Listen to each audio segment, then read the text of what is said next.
Blank. Hi, everybody. Thank you for joining us this afternoon. My name is Rachel Seward. I'm Deputy CEO of WACOSS, and I'm your facilitator for today. I'd like to ask you all to join me in acknowledging that most of us are on Wajak Noongar Budja this afternoon to join me in paying our respects to elders past, present and emerging, and paying respects to all First Nations people in Western Australia. We acknowledge that this land was never ceded, that this has resulted in a great deal of unfinished business in this country, which is why WACOSS is such a strong supporter of the Yes campaign. We support constitutional recognition of First Nations peoples through a voice to Parliament, and we are campaigning very strongly for working with the sector to support the Yes campaign and encourage everybody to take a role in that the referendum. The referendum is going to be, the date of it will be announced, we understand, next week, and it's likely to be at the beginning in the first couple of weeks of October. So that's a very clear deadline for seeing some very significant change in this country, we hope. Thank you for joining us this afternoon. We're going to kick straight off because we have a jam-packed agenda for you this afternoon with some very exciting, all of our very exciting speakers are raring to go. So I'd like to kick us off. Our first session this afternoon is moving to Aboriginal service delivery. And we see this session particularly as a continuation of day 3 of our conference, where we had wonderful conversations around moving to Aboriginal service delivery. We have Jenny Sala, Klaudia, Shenton and Cheryl Smith joining us. Jenny Sala is the Executive Manager of Business Development at the Aboriginal Health Council of Western Australia. She's been working there since 2005, working across a range of areas in Aqua, but a recent restructure saw her change to the role of Executive Manager for Business Development. She works at both the state and national levels to represent Aqua, and she also represents the council on a number of committees that WACOSS is involved with as well. Then we'll hear from Klaudia Shenton. Klaudia is the Policy and Strategy Manager at the Aboriginal Health Council of WA.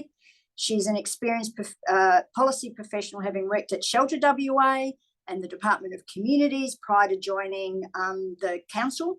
And she has a strong interest in social justice and her PhD, and has a PhD from Northumberland University, having researched cosmopolitisation and asylum seekers in the European Union, and is the European Union fulfilling its obligations. Cheryl Smith is a Noongar woman with cultural connections to Balladong, Kerang and Myang people, with extensive family connections across the Perth metropolitan area and throughout WA.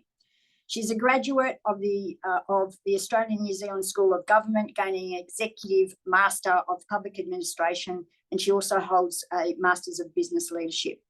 She commenced working for the WA Public Service in 2008 and is currently the Assistant Director General for Aboriginal Outcomes, the Aboriginal Outcomes Division at the Department of Communities, and leads the work in delivering cultural reform across the agency. As you can hear, we have some excellent speakers around now to talk to us about moving to Aboriginal service delivery. Over to you, Jenny. Thank you, Rachel. I'm hoping you can all see that. Yes, we can, Jenny. Great. So Klaudia and I today are not just representing AQUA, we're here to represent the Council of Aboriginal Services WA, CASWA, which was recently registered and attained its status as a non-profit, and will be commencing to trade in the next couple of months.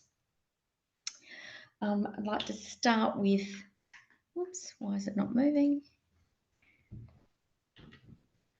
acknowledging that we are on the Whadjuk people of the Noongar Nation's country, the traditional custodians of the land or the Budja on which we work. We acknowledge the elders, past, present, and emerging, and the continuing cultural, spiritual, and religious practices of the Noongar people. Understanding WACOSS. Aboriginal community-controlled organisations are entities run and governed by Aboriginal communities for the benefit of those communities. They offer services ranging from healthcare, education, housing, employment, social services, and much more. The National Agreement on Closing the Gap defines an ACO as an Aboriginal or Torres Strait Islander community organisation which delivers services including land and resource management that build the strength and empowerment of Aboriginal and Torres Strait Islander communities and people, and is incorporated under the relevant legislation for not-profit, controlled and operated by Aboriginal and Torres Strait Islander people. This means that the membership or ownership is held by a majority of Aboriginal people, connected to the community or communities in which they deliver their services, which translate to the membership being inclusive of the cohort of people who receive those services, and is governed by a majority of Aboriginal or Torres Strait Islander people. So the majority of directors, not just management, but actual directors, are Aboriginal people. The advantages of ACOSS delivering services are manifold: empowerment, self-determination, allowing Aboriginal people to take control and make decisions that directly affect them. This aligns with the principles of self-determination, allowing communities to define their own goals and determine their own path forward. ACOSS understand the cultural, social, and historical context of the communities they serve, ensuring cultural sensitive service delivery. The results in better engagement, trust, and improved outcomes for community members. We know that one size does not fit all. ACOSS provide tailored solutions that address the specific needs and challenges of each community. This increases the effectiveness and relevance of the services provided. ACOSS actively involve community members in decision-making processes, from strategic planning right through to who the directors should be. They foster a sense of ownership and belonging. This leads to higher community engagement, collaboration, and sustainability. ACOSS are repositories of traditional knowledge, language, and culture. ACOSS delivering various services contribute to the preservation of Aboriginal heritage while offering those services. Finally, ACOSS create jobs and build capacity within Aboriginal communities, reducing unemployment rates and promoting skill development. This contributes to overall community development and economic growth. And I'll hand to Klaudia, who will speak to you about the government support of ACOSS. Perfect. Could we just get to that slide, because I don't know if it's showing up. It is. Okay. So basically, government recognition. Sorry, is it not showing? Let me just. No. Oh. The last slide that's up is understanding ACOSS. I might have to close the presentation and start again. Sorry. Claudia, did you have it open just in case? I do. Ah, there we go. Perfect, that's the one. So basically, government recognition for the importance of ACOSS is growing, leading to increased funding and opportunities for collaboration. This support reinforces the role that ACOSS are playing in improving Aboriginal community well-being. So we do know that the National Agreement on Closing the Gap recognises the role that ACOSS play in closing the gap in outcomes for Aboriginal people.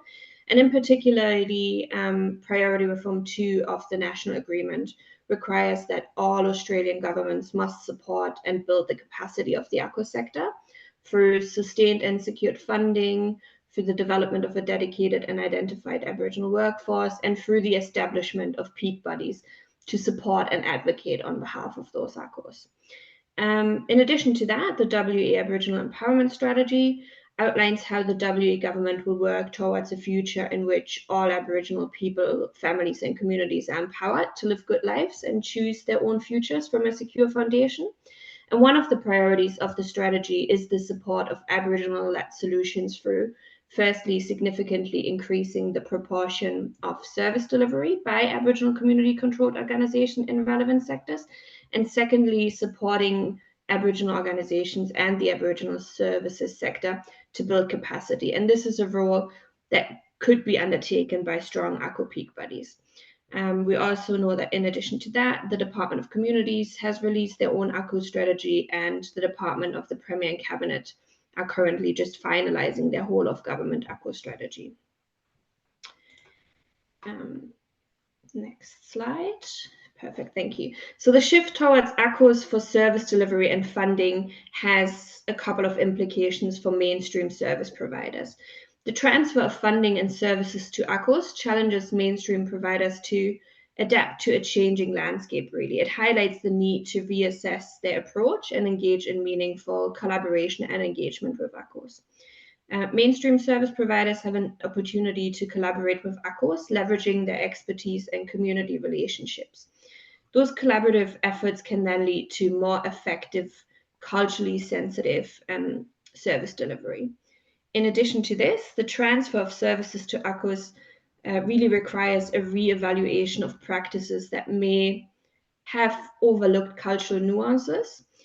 So mainstream providers can really learn from ACOs and their culturally tailored approach to enhance their own services. ACOs also have strong accountability and transparency practices that set a benchmark for all service providers. And mainstream service providers may need to enhance their accountability measures to meet the expectations of the communities that they provide services in. Mainstream providers can also learn valuable lessons from ACOs and their community-centered approach, fostering better engagement and trust. And these insights can then contribute to improved relationships with Aboriginal people and communities and where they provide the services. Collaborating with ACOs also encourages mainstream providers to embrace diversity and actively promote inclusion. And this shift can enrich service offerings and create more meaningful impact. The transfer of funding and services from mainstream service providers to ACOs really presents an opportunity for mainstream service providers to adapt. And by engaging in meaningful collaboration and learning from ACOs, mainstream providers can enhance their services, address cultural sensitivities, and contribute to more equitable outcomes. We do also know that partnering with ACOs holds significant importance for mainstream organizations seeking to improve service delivery outcomes, but also for the successful transfer of services and funding. So collaboration between mainstream organizations and ACOs creates a platform for mutual benefit. That's the one. The one, yep, perfect, thank you. So collaboration between mainstream organizations and ACOs creates a platform for mutual benefit. ACOs can bring community expertise and cultural understanding, while mainstream organizations offer resources and specialized skills. And partnering with ACOs enhances mainstream organizations' cultural competence. It allows organizations to better understand the unique needs, the perspective and histories of Aboriginal communities. The deep community connections and trust that ACOs have provide a bridge for mainstream organizations to engage with Aboriginal communities more effectively. And this collaboration really fosters better relationships and improved community participation. Mainstream service providers or organizations partnering with ACOs can adopt and implement culturally sensitive service models. And this then in turn ensures that services are aligned with cultural values and are more likely to meet community needs. Collaboration with ACOs also contributes to capacity building within both ACOs and mainstream organizations. And shared knowledge and skills actually enhance the overall quality of service provision for both WACOSS and mainstream service providers. The combined efforts of mainstream organizations and WACOSS actually amplify the impact of interventions and initiatives, and this results in more comprehensive and holistic outcomes for communities. Finally, partnering with WACOSS can promote accountability and transparency, and by working closely with WACOSS, organizations can demonstrate their commitment to effective service delivery. So really partnering with WACOSS is crucial, in particular due to the focus on gradually transferring services and funding that predominantly cater to Aboriginal people and their communities to WACOSS. And I really want to stress that it's important that engagement and collaboration starts early on in the transition process and is genuine. So if we look at the WACOSS sector across WA at the moment, we know that we have an abundance of really strong community-based outcomes-driven WACOSS. I think there's around 970 across WA, and these include 234, for instance, in land management, 116 in employment and training, 86 in the housing and homelessness sector, 53 in education, and many, many more in family safety and well-being, culture, language, justice, health, and social and emotional well-being. So this really represents a really great opportunity for both mainstream service providers and organizations, but also WACOSS to partner and collaborate to improve outcomes. So the Council of Aboriginal Services, or CASWA for short, actually could act as a good conduit between mainstream service providers, organizations, and WACOSS in WA to facilitate and enable that genuine partnership and collaboration. So CASWA's vision is really to unite WACOSS in WA with a strong and collective voice that enables them to deliver place-based, community-led, and culturally appropriate services in order to achieve better outcomes for Aboriginal people and their communities. So really our mission at CASWA is to support those WACOSS to deliver services that both have a positive impact on outcomes, but also that build the strength and empowerment of Aboriginal people and communities across Western Australia. We will do this predominantly through developing policies and advice to government and other stakeholders, always informed by really strong sector consultation and research. We will also do this through representing WACOSS and advocating on their behalf to government and other mainstream stakeholders, and also through the dissemination of information sector-wide, and finally through building capacity and capabilities throughout the WACOSS sector. The idea is that CASWA will take on a similar role as some interstate peaks such as APON, New South Wales, Capo, or SACON, and it will really support WACOSS across WA to deliver effective and culturally supportive services that will then ultimately improve the outcomes for Aboriginal people and their communities. So we really see CASWA to be acting as a conduit between the WACOSS sector, this broader social services sector, and government, to ensure that Aboriginal voices are being heard and proudly represented on both the state and national decision-making stage. So we really believe that, this presents a good opportunity for that collaboration, genuine partnership, building and engagement between, the WACOSS sector, the social services sector, and government. And invite Cheryl to give us an update on where the Department of Communities are and the exciting work that you've been doing in this space. Rachel, thank you for that lovely opening and that introduction. To hear that WACOSS is supportive of the yes vote fills me with joy at this point in time. I'm a little bit concerned about what that means for us as Aboriginal people in terms of the whole nation coming together to vote on a voice to Parliament. Before I actually go into talk about the WACOSS strategy in the Department of Communities, I just wanted to give just a small update on the Aboriginal Outcomes Division for the Department of Communities. So we're a relatively new division. We've been in existence for 2 years. Prior to that, it was a division that was almost like a leftover piece of the MOG that had happened quite a few years ago. So my role in coming into the department was to actually create the Aboriginal Outcomes Division. And so the division that's been created is to support the whole of the agency to deliver on better outcomes for Aboriginal people. And so that is all across the state, so Aboriginal families and communities across the state.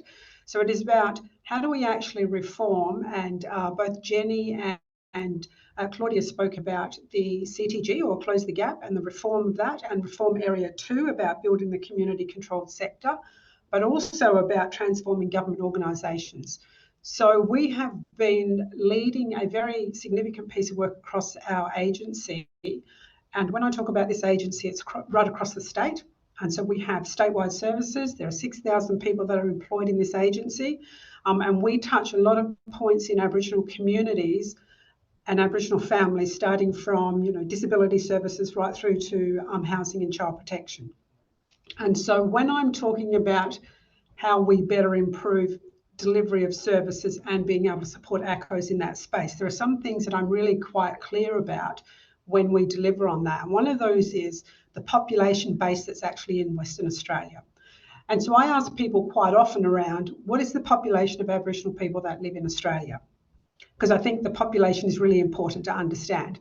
And sometimes I'm faced with some pretty blank looks, because people will then start giving me percentages. So everybody wants to go, oh, well, you make up 3% of the population. And I'm, yeah, but what sort of numbers are those percentages? And so I will get I'm not going to ask anybody to say what it is. I'm not going to tell you what it is, because I think people need to go out and find what that is. But then I will break it down and go, okay, well, what is actually the Aboriginal population in Western Australia, and what does that look like? And so the population in Western Australia, believe it or not, Aboriginal people that identify as being Aboriginal, is around about 89,000 people. So we are not a big population. And then when you think of the demographics of that, almost 50% of the population of Aboriginal communities is under the age of 25. So we have a very, very young population. And so it doesn't, this is not new to anybody, that because of that demographic, this agency that I work in, we have a very high population of Aboriginal children that come into care. And so currently we're sitting around, I think it's around 54% of the children that come into care are actually Aboriginal children. So if we think about that in terms of how we work with ACOs, and then we start to think about, okay, well, if we're looking at families and then people in housing, how many Aboriginal people are actually in public housing? And so in public housing, we're sitting around 24% of public housing tenants are actually Aboriginal. So they're not families, that's just tenant numbers.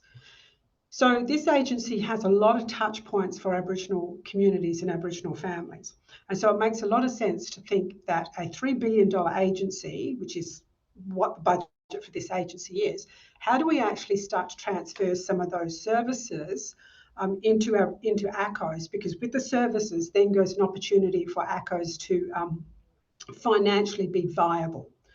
So we've engaged in delivering on an ACO strategy. We've been doing this piece of work for the last almost 5 years. So there had been a body of work that had taken place over a number of years, and that included 11 identified ACOs around the state. And so there was a working group that worked on this for 3 years prior to us actually launching it. So the strategy itself is 22 to 32. It is available. It is a public document. If anybody wants it, you only just have to go and Google ACO Strategy WA, and it will pop up and it will give you an indication of what all of our deliverables are going to be. So it's not, so our ACO strategy is not sitting out by itself. We've actually linked it into all of those national and state-based priorities. Not only are they priorities that are community priorities, but some of these are actually government priorities, but also individual ministers' priorities. And so while we've done that piece of work, there's some other things that have been going on in the background around what ACOs, what the capacity of ACOs actually are. And I think that Klaudia and Jenny gave a great overview of what an ACO is. But we also need to be thinking about, why is it that we're finding it so difficult for ACOs to get into that space? And there are some things that have come out around that. And one of the things that we have to acknowledge is that ACOs have the knowledge and they have the experience. And they can lead services, and they've been doing it for a long, long time. And a lot of ACOs do a lot of great work on the smell of an oily rag, and they've been doing it since I was a child. One of the things that doesn't happen, though, is ACOs are not really valued in a decision-making process around the delivery of services. So how do we actually start to change that narrative? And so how do we then shift towards ACOs providing more services? And so in this agency, we're doing that in a number of ways. But one of the significant things that we're doing is looking at how we put ACOS into the out-of-home care space. And so there's a whole body of work that will be happening in that space. And when I said earlier that 54% of children in care are Aboriginal, it just makes sense for us to actually support ACOS to be able to deliver in that service area. So our approaches to contracting ACOS needs to change. And so we have a clear process in this agency about what that would look like and how we actually then be able to procure those services. We've gone through a number of actions where we have novated leases from non-ACOS to ACOS. And so we're already thinking about what it actually looks like in that space. There is a we have to think about what are the relational contracting obligations that we actually have and how can we actually move those to be able to support ACOS. Now, I hear quite often that there are all of these ideas that ACOS aren't best placed to deliver on services or that ACOS don't have the capacity to do this. And what I'm saying is ACOS have the knowledge, they have the skills and they have the capacity. We have to actually change the way that we have to have a shift in how we think about it and how we actually can see future services being delivered. And so now, sorry, Dylan, now can I have my slide, please, after I've done that? I don't have lots of slides, so I've only got one. And this is the strategic alignment overview. And so when I spoke about how we've developed our ACO strategy, our vision is that Aboriginal children, families and communities are empowered to choose their own future from a secure and sustainable foundations provided by ACOS. ACOS are best placed to do this. I see my role and the role of this agency in supporting ACOS to actually be able to do that. But there needs to be some principles that sit under this. And some of those are around cultural safety and governance, partnerships and economic opportunities. So the Working Party, when we had developed this strategy, they were quite clear about cultural safety and governance, and that has to be at the core of what we do. So all services for Aboriginal children and families and communities are grounded in Aboriginal knowledge and culture. And when we're partnering with them, with ACOS, we need to be building genuine partnerships and engagement with ACOS to deliver strong accountability and cultural responsive ways of working. One of the things that I do know about ACOS is they know when they're not in a genuine partnership. And I think it is our role to actually step into that space and make those partnerships genuine. And I'm so looking forward to CASWA for us to be able to start to support that process on a larger scale. What we have at the moment, we find that we have smaller ACOs, but if we can have a collective approach to that, I think it would actually help deliver better services place-based for our families. And ACOs have to be given economic and socioeconomic opportunities to deliver services in their community. We have to come into this understanding that you have to have an adequate resource to be able to resource ACOs to do this. And there have been lots of capacity grant building opportunities, and there's been lots of other opportunities for ACOs to be able to step into that space. But I see that there is a lean towards ACOs and governance, and it's like we're beyond that. We need to stop having that conversation. ACOs, if anybody knows governance, ACOs know governance inside and out. They can read you all of their rule books, all of the requirements, everything like that. We need to shift and think about the capacity building in terms of being able to deliver specific services. So that's the vision. Underpinned by that are those, as I said, cultural safety, partnership and economic opportunities. But then on the right-hand side of this slide, you'll see that we've actually linked this with our community's strategic direction. So we have a strategic direction, so it links into that. It has some strategic objectives that sit behind that. Culturally informed decision-making by communities, and it has to always be grounded in culture. Our state strategic alignment, so this aligns with the Aboriginal Empowerment Strategy, so that is the overarching document. The principles of that document underpin what we do as a part of delivering Department of Communities services. So in that, though, there is also the Closing the Gap Jurisdictional Implementation Plan, and so we report on that. We are a part of the governance process that sits with Premier and Cabinet to make sure that we are aligned to what's going to be happening in that state government space around ACOs. So there are a number of stakeholders. As I said earlier, there were 11 community 11 ACOs that we worked with over those numbers of years, and they were from around the state. But one of the things, and this has been touched on, is that national strategic alignment. So the agreement to CTG, we have an oversight committee that sits in my division that ensures that when we're working in this space, ACOs actually have a voice, and we are then in the process of rolling out our ACO implementation strategy, which is going to be how we support ACOs to deliver Department of Community Services. And then there's also the our community's strategic alignment. So all paths lead to home, all of the out-of-home care work that sits in that space. So we want to build a better future for out-of-home care. And so ACO is the best place to do that on behalf of this agency. Building resilient families, strong communities. And that aligns to the 10-year roadmap that we've been doing some work with Snake around what that may look like. So we've built very good relationships with ACOs. It is now going from building relationships and partnerships to what are those economic opportunities for ACOs. And I know I am at 7 minutes, so I think I'll stop there.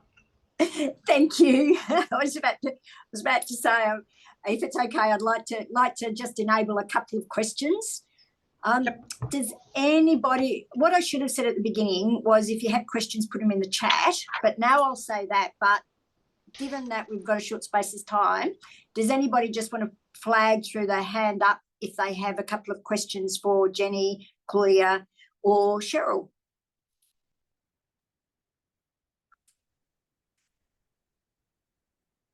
Must have answered all their. Oh, here we go. Louise. Sorry, I couldn't get everything up, the hands up quick enough. Sorry, my question's for Cheryl, if that's okay. Cheryl, we understand the Department of Communities is supportive, DPC is supportive, we've all heard Treasury. So I have no doubt that within government and the people who work within government are very supportive. How confident, because this is going to cost money and resources, how confident are you that our state government is going to reach into their pockets and support this and support the transition? WACOSS is, and Jenny knows this, we are so supportive of the Council of Aboriginal Services West Australia. We've been asking for that for years and we're so joyed and we're going to work with you. So that's been funded. But the supports, I'm not sure if you can answer that question. And you know I'm a good corporate citizen too, Louise, so I will answer you in a good corporate citizen answer. I would like to think that there is that commitment. I think we've been doing a lot of work in this space for that commitment. What it looks like, though, may be different to what initially had been proposed, but there is a process that's being worked on at the moment. So hand on heart, I would like to say yes, 110%, but we know how government works. So as a good corporate citizen, that's my response. And Laurel. Over the years, there's been so much talk about partnerships between ACOs and CSOs, and as heading up a ACO, I've had lots of experience in trying partnerships. And I just want, it's not a question, it's just re-emphasising, and Cheryl may have something more to say about it, but partnerships are hard work. As an ACO, we're normally not in the power partnership. And so as an ACO, I'd like to say that if an organisation wanted to have a partnership with, say, our organisation, the most important thing is to start building the relationship, start engaging with an ACO, start building the relationship and looking at what the commonalities that you have in the services that you deliver and where we go from that. Because if you don't build that foundation of a positive relationship, the partnership will not be successful. Just want to say that. Did Cheryl or Jenny or Klaudia, did you want to respond to Laurel's comment? Just to say very quickly, Rachel, that, building relationships are one of the 3 key principles of working with Aboriginal people. And I always stress that. that relationships and partnerships are so important. It doesn't mean that you have to, you don't have to be best friends, you don't have to like each other, but you certainly have to be able to build a partnership in order to get the best outcomes for Aboriginal families. Now, I thank you, Cheryl. I did start to see some other questions coming in, but one of my jobs is to try and keep the conversation going, and move on to our next presenters. So could you join me in thanking Jenny, Klaudia and Cheryl for their contributions and their really thoughtful comments. It was very much appreciated. Now I'd like to introduce Dr. Fiona McDonald to speak to us about the labour market, workforce trends, challenges and opportunities, supporting workers from facing disadvantage and building community sector capacity. And Dr. Fiona McDonald is Policy Director, Industrial and Social with the Centre for Future Work. Fiona's background is in research in social and community services and the vocational education and training sectors. Fiona has written extensively on insecure work, women and work and young people and labour market disadvantage. Her recent work is focused on social care employment, insecure work, wage theft, gig work and contracting, equal pay, collective bargaining and low paid workers. And Fiona, what do you do in your spare time? Welcome. I'll hand over to you. Thank you. Thanks, Rachel. It possibly reflects being a jack of all trades or a Jill of all trades rather than working 115 hours a week. Before I commence, I'd like to acknowledge the traditional owners from where I'm speaking. I'm in Naarm, the traditional name for the land, the traditional name for Melbourne, and the traditional owners here are the Wurundjeri people of the Eastern Kulin Nations, where I'm in the area where I'm speaking from. So I would like to acknowledge elders past, present and emerging, and also elders, Aboriginal and Torres Strait Islander elders here today. As it possibly reflects in my title, it's a bit of a broad sweep I'm taking on the topic here. I wanted to just speak briefly both about trends in demand in the labour market and as well as issues and problems for people facing disadvantage in the labour market, and then with a particular, I suppose, particular focus on the community sector and on both the issues of employment within the sector and the work of the sector in supporting people. So with that broad brief, how I'm managing to cover all that is by being fairly selective on picking up on some issues that I think perhaps aren't talked about enough sometimes. So currently, as you'd all be very aware, at the national level and in your state and in my state, we're experiencing a really tight labour market with unemployment continuing to sit at levels lower than we've seen for half a century. We've got very high labour force participation levels with rates with 2/3 of the working age population now in the labour market, and an unemployment rate of 3.6%, just up from 3.5%. So currently there are workforce shortages being experienced in many industries, and they're being felt particularly in the social and community services sector, which faces a number of disadvantages in competing for workers for jobs in the sector.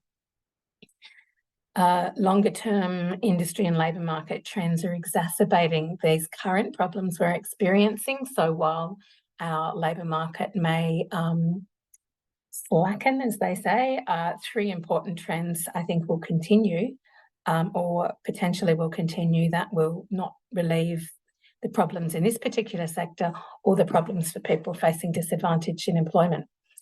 A very long-term trend is that continuing shift away from production to service industries. That continues. And in particular, the growth of employment in healthcare and social assistance occupations is extremely high, has been extremely high over the last decade and is expected to continue to remain high, with growth in nursing and in care and support work occupations in early childhood education and care, disability support and aged care being especially significant. With much of that growth in aged care will be in home care. It won't be in residential aged care. So it'll be in home and community care. The ageing population is a key driver of some of these changes, and we'll continue to see the effects of that.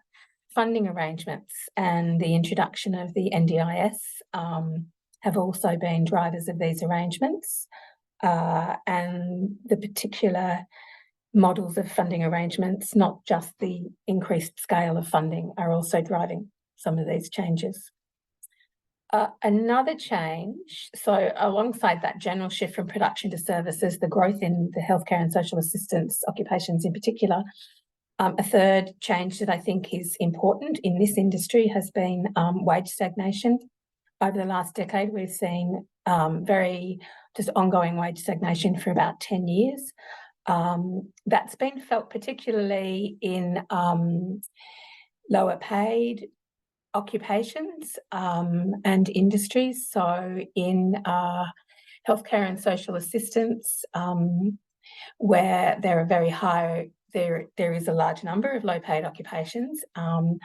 In the historically undervalued job, feminised care jobs in particular, there's also high levels of award dependence. These wage stagnation has had a big impact. So just to put that in a WA perspective, although there's some really large regional variations on a statewide basis, healthcare and social assistance is the largest employer, leading the mining industry now by almost 4%.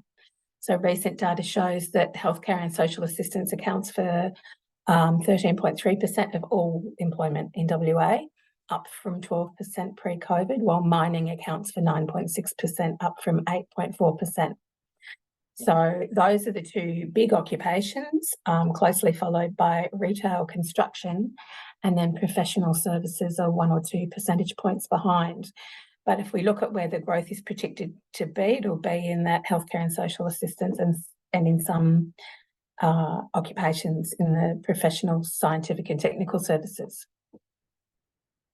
So while there are workforce shortages in all industries, as I've said, in this sector, ongoing low wages can make it extremely difficult for employers to compete. The sector is highly award dependent, and for workers at the low levels, pay can be lower than much less demanding and more stable and more secure jobs in other industries. For high-skilled and experienced professionals and managers in this sector, this is also often the case. Jobs without some of the complexities and stresses of the jobs in this industry can be better paid. So even if we, those are some of the factors affecting the sector's employment. And I think if current tight labour market conditions ease, these factors won't necessarily go away. Lack of progression opportunities, unstable and on-demand, unpredictable working hours in some of the lowest paid jobs in particular a problem. So I'll return to this. It is relevant, I think, to the this is a bit about one side of the labour market and the other, but I think they do intersect. If we go back to problems for people seeking employment and facing disadvantage or exclusion from jobs, interestingly, or despite a tight labour market with lower unemployment than we've had for many years, we have some significant problems. Underemployment is not part of our unemployment figures, and so unemployment doesn't really measure the number of people who would like to work and need work. A lot of people are underemployed, and a lot of people are regarded as outside the labour force. The underemployment rate is now 6.4%. That's 1 in 16 people. So that's just under 800,000 people. That's quite a lot of people. And interestingly, 1 in 5 of all part-time workers is underemployed. And these aren't people who just want a couple more hours. Half of these people want full-time work. So half of all our underemployed part-timers want half-time, 1 in 5 of all part-time workers wants more work, and half of these want full-time work. And also another issue with underemployment is it's not as if it's kind of just a passing thing, with nearly 40% of underemployed part-time workers having spent a year or more working in a job in which they say they don't have sufficient hours. So if we count underemployment along with unemployment, we're looking more at a figure closer to 10% than to the 3.6% we currently have. In fact, it's exactly 10%. The other thing that's going on in the labour market, while our numbers of long-term unemployed people remain low, so long-term unemployment hovers around 2.5%, that's still many thousands of people, and it's not the relationship between our unemployment rate and our rate of long-term unemployment seems to be shifting. So while unemployment has gone down, the rate of long-term unemployment has not gone down. So we're seeing long-term unemployed people not being included in employment opportunities as they've grown in the past year in particular. The other group, of course, is not in the labour force. The ABS now has a category called potential workers, which at least is paying some attention to who's not counted as unemployed and is not working but does want to work. So we have 1.4 million people who are not working and are not attached to a job in any way, meaning they're not working, they're not like waiting to start a job next week or taken leave from a job or whatever. These are people who are not attached to a job in any way at all but want to work. And 1 million of those 1.4 million were available to start work immediately. Most of those people are not counted as unemployed because they didn't look for work in the last week. If we look at why they didn't actively look for work in the last week and fit the ABS definition of unemployment. So that's a lot of them, a large number of them, the biggest reason given was attending an educational institution. So those people are not looking for work because of their educational institution attendance. But the next biggest reason was childcare, with barriers to childcare costs and childcare availability in their location being the main reasons. So not childcare because they want to care, so, the parents who want to care for their children themselves, but because they face barriers to childcare. And another 87,000 people are discouraged job seekers. So if we look at that, another 1/10 of the current labour force, along with the underemployed, so that's another, again, take the underemployed and add another lot of people. So there's quite a few people who don't count as unemployed at all. If you actually look at what would bring people into employment, if you ask, the ABS asks people what would bring them into employment, the most important incentive for women was the ability to work part-time, with half of women giving this as very important. Now I think we would have guessed that probably. However, alongside that, the almost important reason is working hours and certainty of working is that part-time work and certainty of working hours matter equally. So ability to work a set number of hours on set days was identified more often by women as an incentive to entering work than the ability to vary start and finish times. So that ability to actually know when you're going to work, having some predictability around your work, is something that is preventing people from not working. For men, the most important reason was finding a job that matches skills and experience, with 43% rating it as very important. Also followed by the ability to work a set number of hours on set days.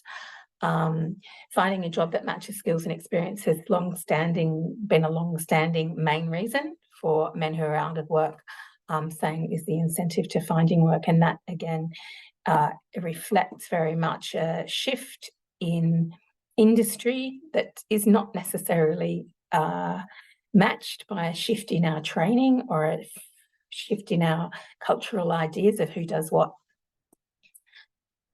So if we look down at who is actually disadvantaged in the labour market, I know all of this will be familiar to many of you. The same groups, it's the same groups of people who face particular disadvantages that has been the case for a long time. With barriers to unemployment for people who are long-term unemployed or with weak labour market attachment, commonly including having relatively little work experience, low skills, health limitations, and obviously a scarcity of jobs that they believe that they can apply for. And as many of you would also be aware, unemployment itself creates enormous barriers to work, often, such as financial hardship or poverty due to low levels of income support payments. And these limit access to opportunities and resources that can improve employment prospects, as well as having significant effects on physical and mental wellbeing. Leading to loss of confidence and loss of self-esteem. And these and other circumstances, such as lack of experience, can also make it really difficult for people to manage new situations or difficult situations. These problems are experienced by people who are members of the population groups that particularly experience labour market disadvantage and exclusion. However, I'd like to focus on some of the barriers that people in these groups also can face that are related to the nature of jobs, working conditions and workplace cultures. So if we look at who some of the groups are, again, they'd be familiar to you. Aboriginal people face enormous barriers, with only 52% of the population aged 15 to 64 employed in 2021 and only 32% in very remote areas. Barriers to unemployment for Aboriginal and Torres Strait Islander people, alongside regional barriers and alongside other barriers and disadvantages related to personal or community. Barriers exist in organisations. They include norms and expectations in services and in employment that generally don't acknowledge or accommodate the cultural norms of Indigenous Australians. They can be these factors are barriers both gaining and retaining employment. Poor cultural awareness in workplaces can be a barrier to retaining employment, lack of workplace recognition of extended family and cultural responsibilities that older people in particular have. And these have also been identified as significant barriers to retention. So those point to the importance of Aboriginal controlled community organisations and other organisations as well for employment for Aboriginal people. People with disability face enormous problems with discrimination, not only in getting work but in work. Retention, very, very poor retention of people with disability is often always linked to the disability itself, where in fact it's actually research shows a lot of it can be about discrimination. We're all aware of the problems recent migrants can face in discrimination and not being employed in accordance with their skills and qualifications. With young people who are out of work, and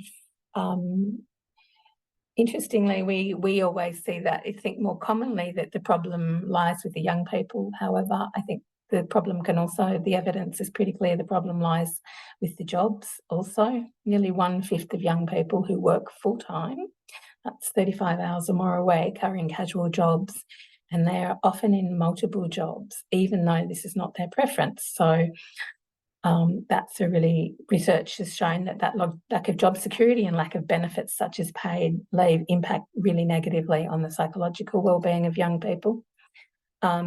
Parents with young children, especially sole parents and others with care responsibilities, not only face difficulties finding jobs that are stable while having some flexibility, they also face barriers of discrimination in getting employed, and as well as, I'm focusing here in this on work-based barriers. So clearly there are obviously lots of other barriers, but I think some of these work-based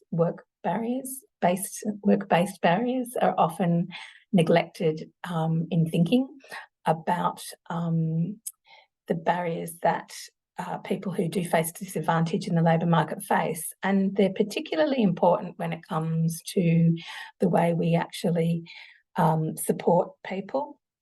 And that, I suppose, brings me to one of, I think of 3 or 4 things that I think are really positive trends and policy developments that might tackle some of these. It's the review of employment services, I think, is a really important one, because it goes to that whole issue of, you know, any job's a good job, or work first approaches being the strategy where you just get somebody into work and you've solved the problem. And we just know that that doesn't work. So I'm optimistic about the Senate Select Committee on Workforce Australia, the Senate Select Committee's inquiry on Workforce Australia's Workforce Australia employment services, as the government has already picked up recommended changes to the Parents Next program, which was very widely recognised as just having a whole heap of compliance requirements that really benefited no one, let alone the parents it was supposed to be supporting. I see that as a good sign that there's recognition that employment services be built on wider recognition that some of the problems created in for work retention are around the nature of jobs, as well as problems being around the interactions between the welfare and work systems, and the hope that some of the disincentives and disadvantages created in the intersections between income support and employment will be removed. I also should say, I think that I'm optimistic also. I would hope that the direction that employment services had taken with privatisation and marketisation, basically giving primacy to the issue of cutting the number of people claiming welfare benefits and driving down the costs of employment services system until we invest less than, most of the OECD. Well, it's not quite right. I think it's less than half of the OECD average in employment services, hoping to see that will shift as well. And the other positive changes, I think, similarly, some small retreats from individualised privatised markets are occurring in some social and community services systems that I think have potential for some positive change. The changes I'm talking about, interestingly, have come from the recognition of and response to the fact that marketised individual consumer systems don't necessarily work for disadvantaged communities, don't necessarily work in rural and remote areas, or in what are so-called thin markets. And so some small door in trying to solve these problems is being opened up to finding better ways to provide personalised services that recognise and include communities, that engage communities through initiatives such as collective location-based service commissioning. I think these kinds of initiatives have the potential to produce better jobs for the sector, as well as better jobs, as well as better services. And in doing that, I think they have potential for greater inclusion of people who face labour market barriers. For example, they open up greater opportunities for the use of peer support workers in the NDIS and in other services that provide pathways for people with disability. And in the First Nations space, the important initiatives through the recognition of the importance and support for Aboriginal controlled community organisations is also a part of this, and the NDIS is undertaking work in this area too. There are developments in that area. So I'm seeing those as bringing dual benefits for the sector and for disadvantaged sector workforce and for disadvantaged workers.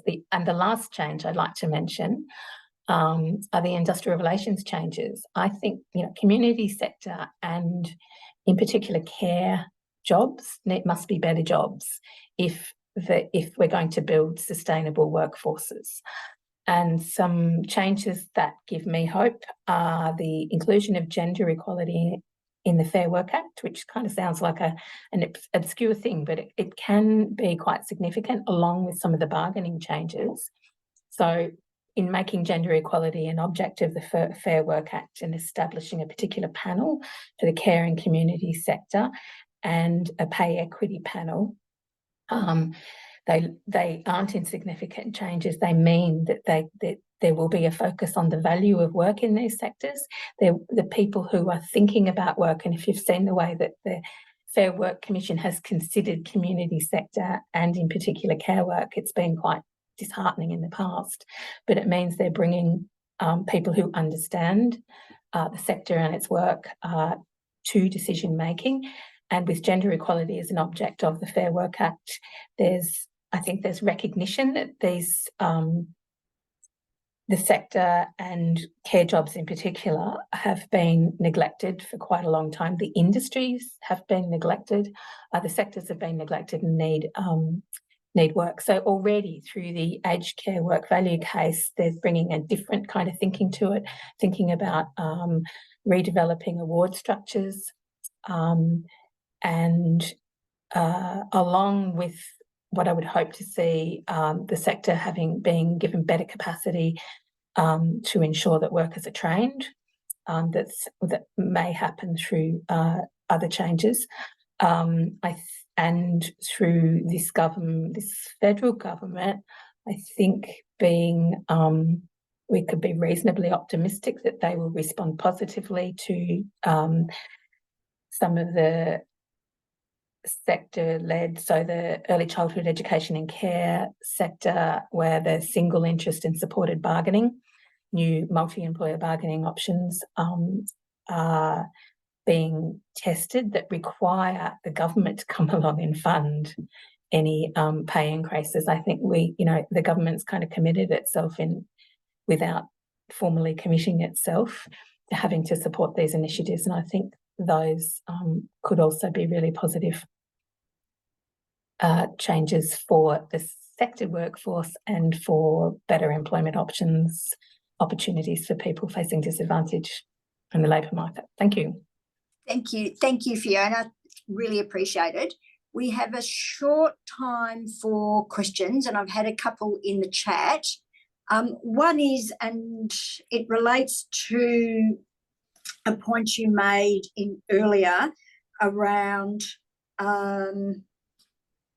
the number of people that aren't working as much as they would like to work. And so if you translate that and we've heard that WACOSS has just been doing some regional consultations about a state budget submission and heard very strongly that there's people that want to work some more but can't get access to care, for example, which you touched on as well. But if there was more funding available, would that mean, do you think that would translate to more people being able to work more hours, given that there's a number of people that are looking for more work, although they are employed, and the sector has trouble finding workers? I think it takes more than that. It's not just the amount of funding, it's the actual structures of funding so the structures of funding and the market arrangements in some areas have created incentives to employ casual workers who come and go as needed. So I know that there have been some analyses, for example, of the disability support workforce and the aged care workforce, where the problems are endemic. That if you just took everybody and gave them twice as much work, then you wouldn't have a workforce shortage.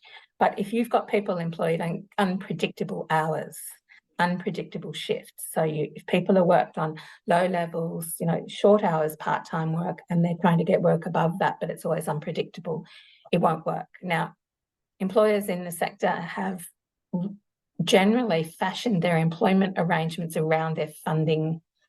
So that's why we've had short-term contracts. That's why in the care areas we've had on-demand workers. So there needs to be space within the funding. There needs to be recognition of skill in the funding. There needs to be mentoring space in the funding. There needs to be greater supervision space. So it's the structure of funding, and there are some moves. Again, the NDIS is probably the pointy end of this. I think there are some moves to actually give lump sums rather than and allow organisations to work that out with their individual consumers, as opposed to the hourly based funding. Those kind of initiatives and space in funding to, say, have self-managing higher skilled work groups,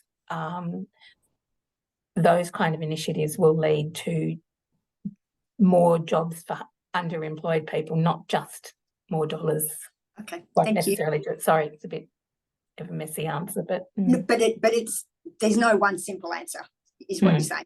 Yeah. I'm going to squeeze in one more question, because it actually also relates to what you're just talking about, and that relates to how the changes to fixed and maximum term contracts might impact the sector significantly, and where we are subject, the sector, when I say we're subject to government funding of contracts that are often year to year or rolling contracts.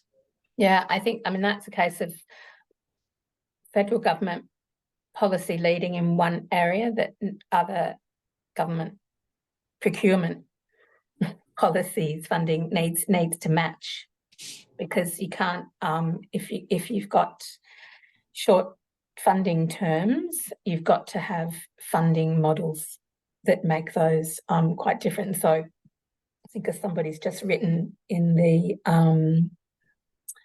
the funding models vary enormously, but those grant funding for short periods where you need to engage workers over that period, but you can't offer them work beyond that, funding models need to shift, because that just makes it impossible. That just continues the sector disadvantage. Those are different problems, I think, from what's faced by the NDIS, aged care, and even ECEC workers, who where you've just got very low wages to start, very little opportunity for progression, overwork, and they are in some ways more easily dealt with in some ways than the other problems. Okay. Thank you. We've run out of time for this session.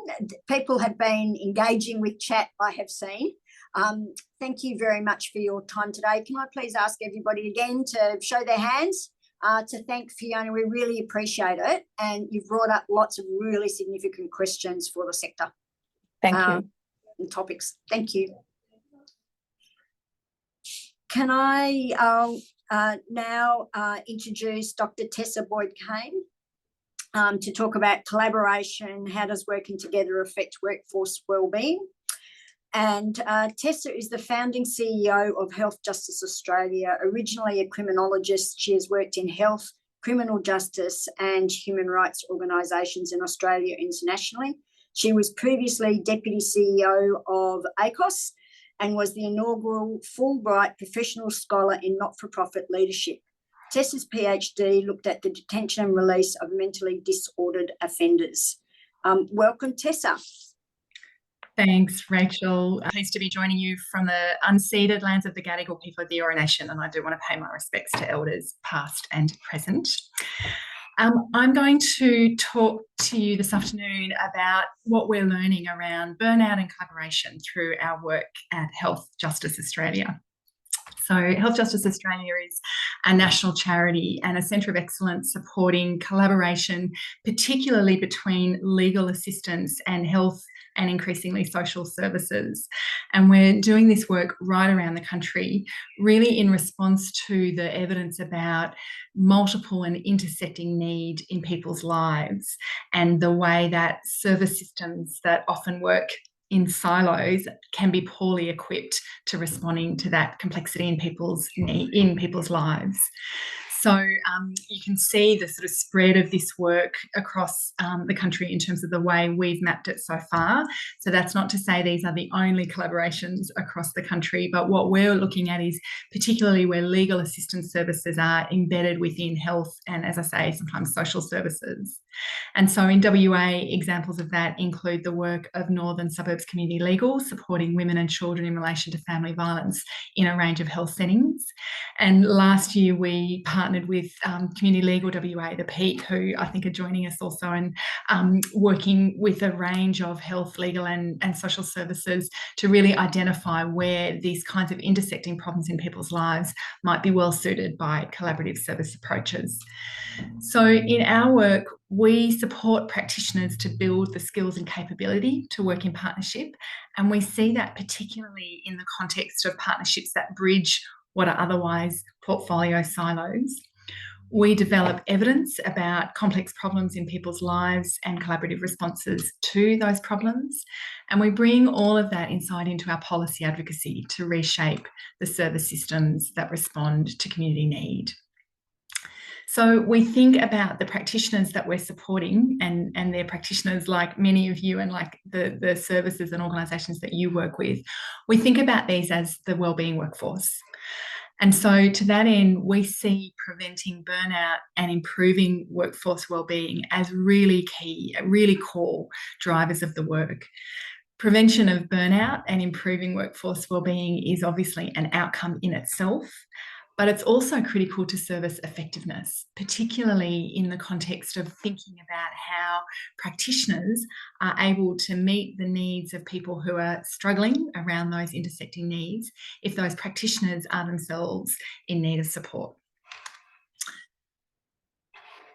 At the start of the pandemic, we became really concerned about the wellbeing of this wellbeing workforce. And so we signed up to participate in the Global Workforce Burnout Study. What we liked about this study's approach is that it takes the World Health Organization's definition of burnout, which really focuses in on the structures of work. And why that matters is because, as you'll have seen, there's often commentary about burnout that really situates that in the context of individual wellbeing, and so then has very individualised responses to that burnout. But we see the prevention of burnout and improving workforce wellbeing as really critical indicators of structures of work, and that's what this study has enabled us to look at. So we signed up in 2020, and we've now got 3 years of data from the Global Workplace Wellbeing, from the Global Workforce Burnout Study. And what's been really useful about our partnership in this study is that, it's a global study. So it's not only looking at the not-for-profit sector, it's not only looking at community services, it's looking at workplaces in a really broad sense. But we've been able to develop a subset within the study so that we're looking particularly at community services, and then we've been able to track within that subset of community services the experience of burnout within the workforce that we are supporting. So that's a workforce of community sector workers who are working in collaboration. So obviously we're not looking at we're not looking at identifiable data, we're not looking at individual experience, but we've been able to do cohort analysis about the experience of burnout for community sector workers who are working collaboratively compared to their community sector colleagues. So I've put up here the 5 key findings, and I'll just take a moment to go through those. The first is that the rate of burnout within our network of practitioners has been stable and is below the community services norm. And that's really significant in the context of burnout over the past couple of years, but it also is a really key insight that there might be something about working in partnership that we can think of as a protective factor against burnout, and I'll come back to that. The second key finding is that organisational factors make a real difference, and those include engagement, belonging, psychological safety, and perceived organisational supports, and those are strongly correlated to the likelihood of burnout. So the presence of those factors as a protective factor against burnout, and the absence of those factors as likely correlating to the experience of burnout. The third key finding is that the gap in productivity and quality of work continues to grow between those who are experiencing burnout and those who aren't. The fourth, and I think something that's really important for us to grapple with in the context of the community sector, is that while offering flexibility is important, there are hidden dangers particularly in the hybrid or the remote working patterns that we're starting to see. So particularly for team members who are working outside of collaborative environments or workplace environments more than 80% of the time.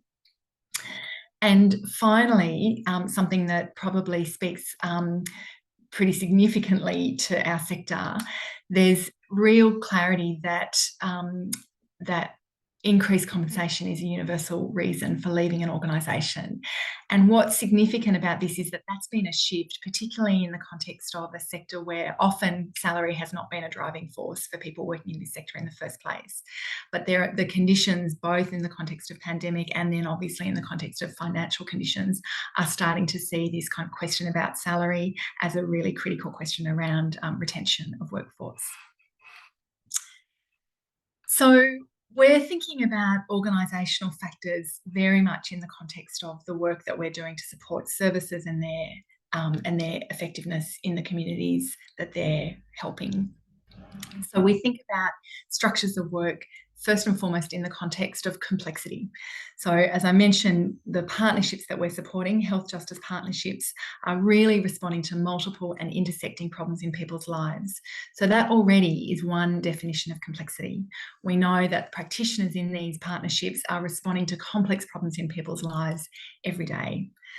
But we're also seeing the complexity of the service system, much of which responds to problems in isolation. And then, of course, many of the problems that you're working with all the time. So there's not enough staff, there's not enough funding, there's not enough resourcing, time or supervision, or flexibility in the design and delivery of services, and therefore in the workplace conditions that you're able to offer.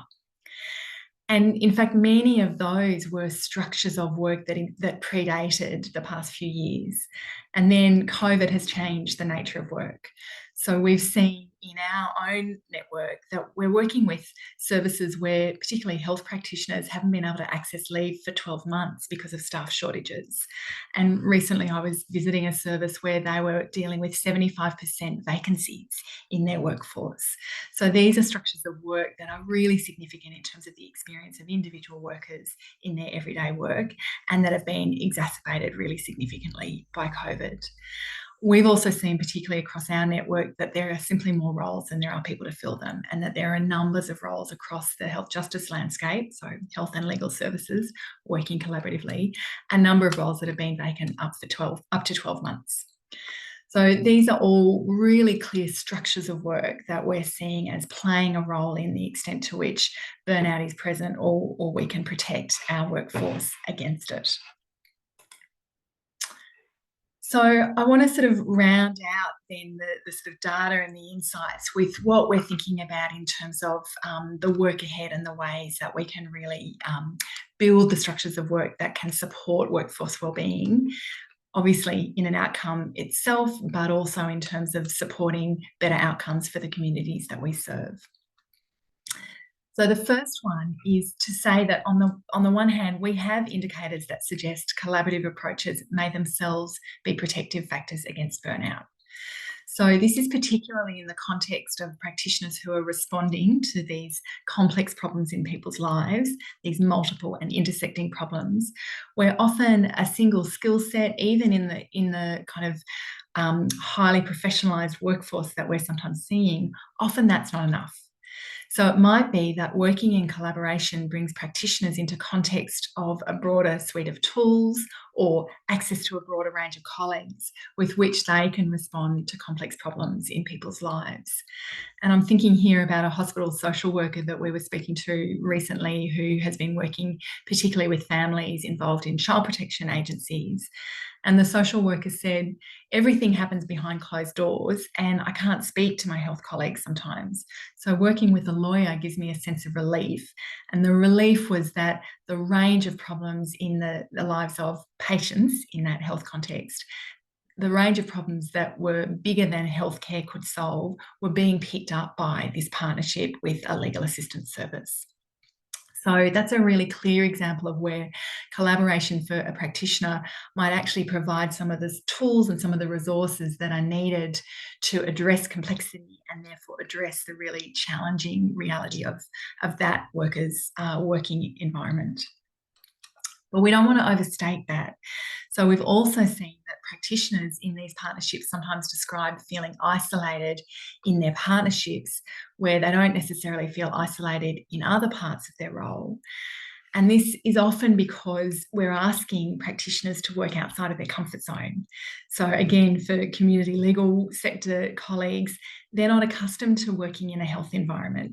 They're often accustomed to working in an office where privacy can be guaranteed to their clients, and suddenly we're asking them to show up to a hospital or a community health setting where privacy is not actually how the service is operated. It's often a multidisciplinary or a team environment where there's lots of people involved in the work around an individual person. So very different setting, very different language, very different decision-making frames and tools that are used in the daily work. And when we're asking practitioners to work in partnership, we need to build the capability to work in these different environments. So we've seen that collaboration can both be a protective factor for people. It can provide access to a greater range of supports and of tools in their daily work, but it can also sometimes put people in a more isolating environment than they're accustomed to. And then we've seen that there's a missing middle at risk of burnout. And in the cohorts that we've been working with, we're seeing particularly the kind of presence or risk of burnout for people who are managing frontline practitioners and reporting to executives. And then in the context of data that is really working at a cohort level and, as I say, is not de-identified, we need to be mindful that one person's experience can differ really significantly from others. And so in the context of frontline workforce, in the context of the people managing those workers, in the context of the people making funding, program design and delivery decisions, we're seeing really different experiences of burnout right across the landscape.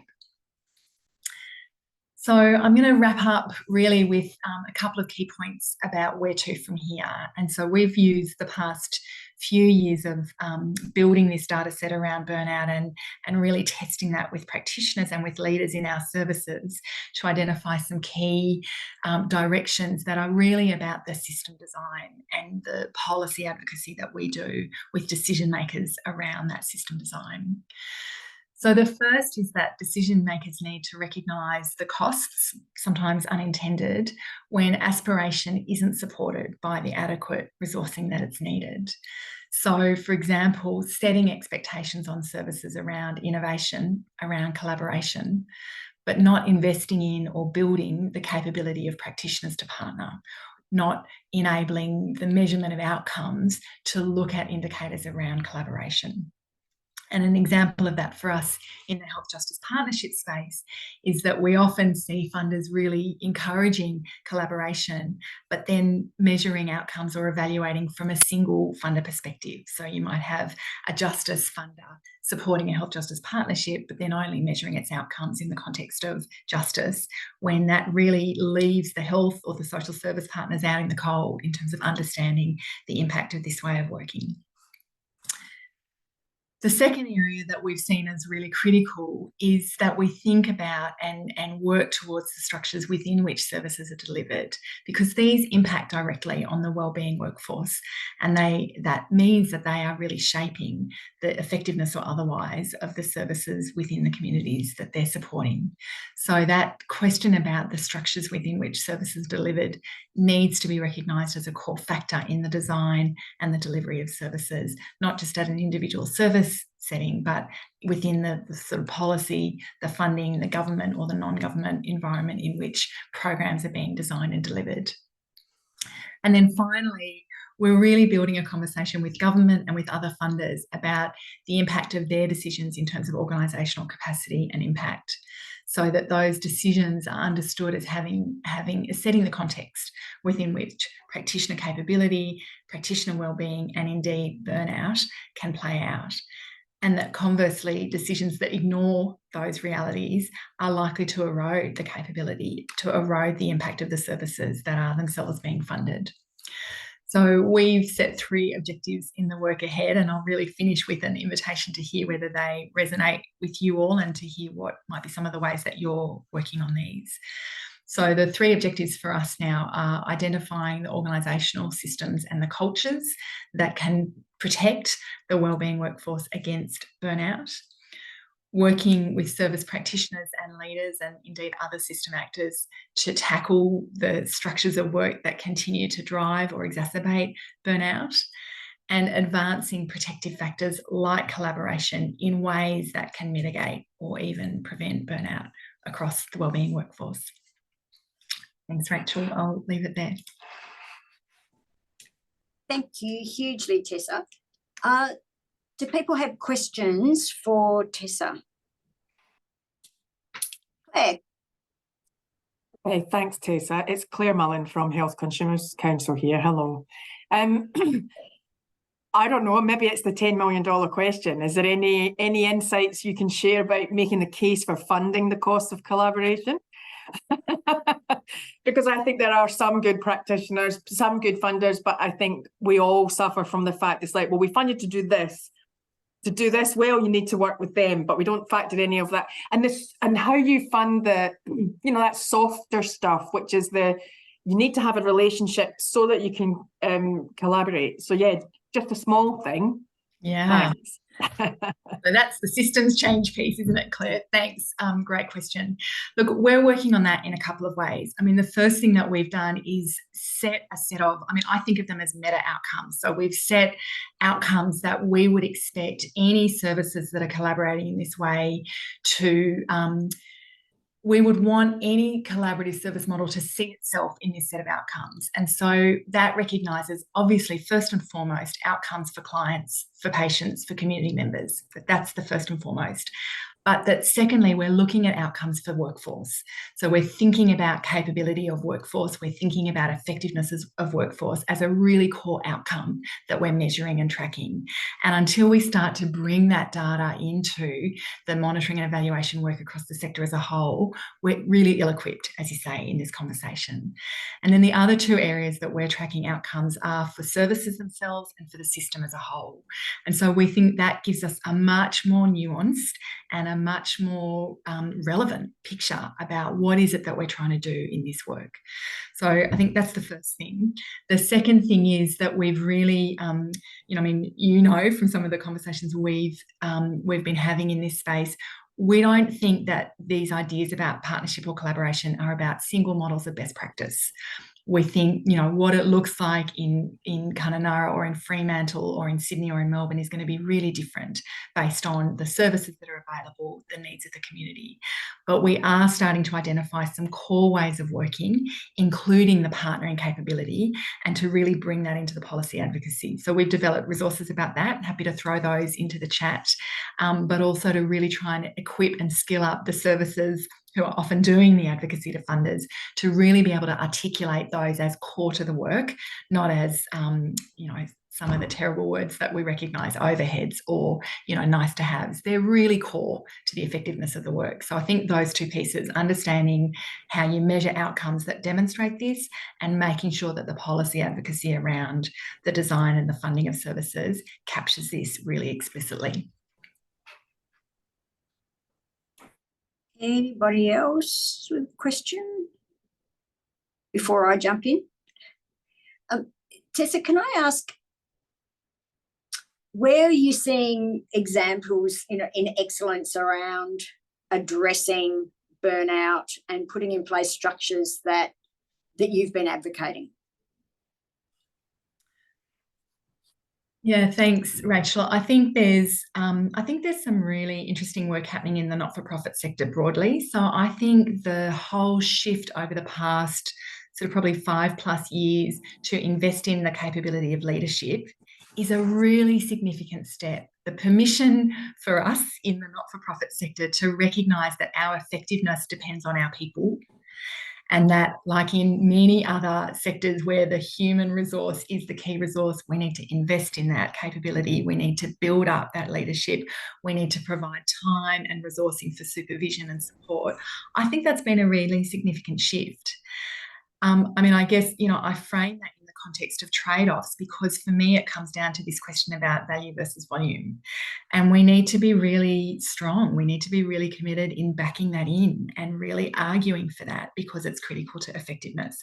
But I think we are seeing, I think we're seeing funders. Certainly, I think philanthropy has been leading the way, but I also think about the kind of work that WA has been leading the country in terms of partnering at a really senior level across the system as other ways of really building that capability towards impact. So I think that's one example. In the services that we're working with, so particularly on the health justice partnership landscape, we've also seen a real recognition, in fact, through the pandemic, not despite it, of the importance of sustaining relationships and a willingness to find different ways to do that. So for many of the partnerships that we work with, health, particularly on the East Coast and particularly in the southeastern states with those prolonged lockdowns, many of the health service settings that we had partnerships in were actually shutting down. They were no longer accessible to their legal or other partners. But in that context, some of them committed to regular online sessions. They invited their non-health partners to team meetings online. And so actually access and continuity of relationship was held as a really significant, really important part of the ways of working through the pandemic. So I think we've seen, new challenges around how you work in collaboration, but we've also seen, in fact, some of the sort of shifts have really enabled sustaining relationships in some service environments. And again, that's about the priorities that managers in those service environments give to the relationship work that is itself foundational to effective collaboration. So that's 2 examples, Rachel. Thank you. Thank you so much for your time today. Can I ask all of you to do the clapping hands again to show appreciation for Tessa? We really appreciate your time today, and it's a really, really important topic for our sector. Thank you. Now, I'd like to move to introducing Dylan Green to talk to us about his lived experience of a politically extremist world from the trans perspective. We've having this session because we think this is a really important issue for the sector, and a lot of people will have seen the radicalisation and some of the right and the way they're demonising people. So we thought it was really important to talk about it and to share people's experience. So I'd like to introduce Dylan. Some of you will know Dylan because Dylan actually is a very valued member of the WACOSS team and is a passionate advocate for LGBTIQIA+ for the community. Dylan is a trans man raised in Perth who has represented on a number of panels for various organisations and government departments, and has represented the trans community on consumer reference groups for the WA state government. Through his work with trans folk of WA, he's advocated for positive change. Can you please join me in welcoming Dylan? Hi, thanks for that, Rachel. Thank you to everyone for being here to listen. As Rachel said, my name's Dylan and I work here at WACOSS, but I'm here to talk about my experience as a trans man. You could be forgiven for thinking lately that being trans is new or the latest fad. The amount of attention on the trans community has risen exponentially this year, and debate over our existence is ravaging the media. In reality, transgender people have existed in some way for between 5,000 and 7,000 years, as well as in every First Nations group across the globe. Our existence is not new and not very rare. In Australia, trans people are not counted in the census, so we don't know how many of us there are, but conservative estimates suggest around 1.2 million trans people live in Australia at the moment. More than 50% of us have experienced sexual assault, verbal abuse, and physical violence, about half of that in the past year. More than 84% of trans people have experienced some form of discrimination in the last 12 months, and we're 15 times more likely to attempt suicide than the general population. National polls on what bathrooms we should be allowed to use and what sports we should be able to play are covered on the front pages of our papers. Journalists are asking their readers, what's wrong with me? What's wrong with members of our community? instead of reporting on the human rights issues that we face and the hard truth that the trans community is currently one of the most at-risk groups in the country. Before I keep going, I'll tell you a bit more about myself. I was born in the early 90s, and when I was born, I exhibited all the characteristics that made me female. So that was the sex that I was assigned at birth. I did live as female until I was about 27 years old, so just over 85% of my life. I first knew something was different when I was about 12 years old, but I didn't know what trans was, and I didn't really hear about it or learn about it until I was 17. Although it definitely resonated with me, I immediately kind of pushed those thoughts down and denied it for about another 10 years, just scared I was going to ruin my life in some way. In 2019, however, my life had started going downhill a little bit. I was experiencing some mental health issues. I felt angry all the time. I just never felt like I could be honest or open with anyone. So I decided something had to change. I had spent a long time denying what I knew I needed to be happy, and I didn't want to do that anymore. Unfortunately, through the process, my marriage ended. I lost contact with my family for a number of years, and it definitely wasn't an easy process. Now, it's 5 years later. I'm happy to say that things are far better for me than they were before. But I am always conscious that the life I've built for myself can be taken away, and that I can be under attack, for want of a better phrase, at any time. Currently, the largest attack on trans people in the United States is coming from their government. Laws that target transgender people are proposed daily and escalating. Last year, 26 proposed bills passed out of 174. Already this year, 83 have passed out of 566 that have been proposed so far. To give you an idea of like what the problem is with that, one example of a bill which I find particularly shocking is that doctors in Oklahoma can be charged with a felony for providing any gender-affirming care to anyone under 26. So they consider under 26 youth, even though they've been legally adults for about 5 years. There are also bills being proposed with alarming regularity, which aim to ban trans people from using appropriate bathrooms.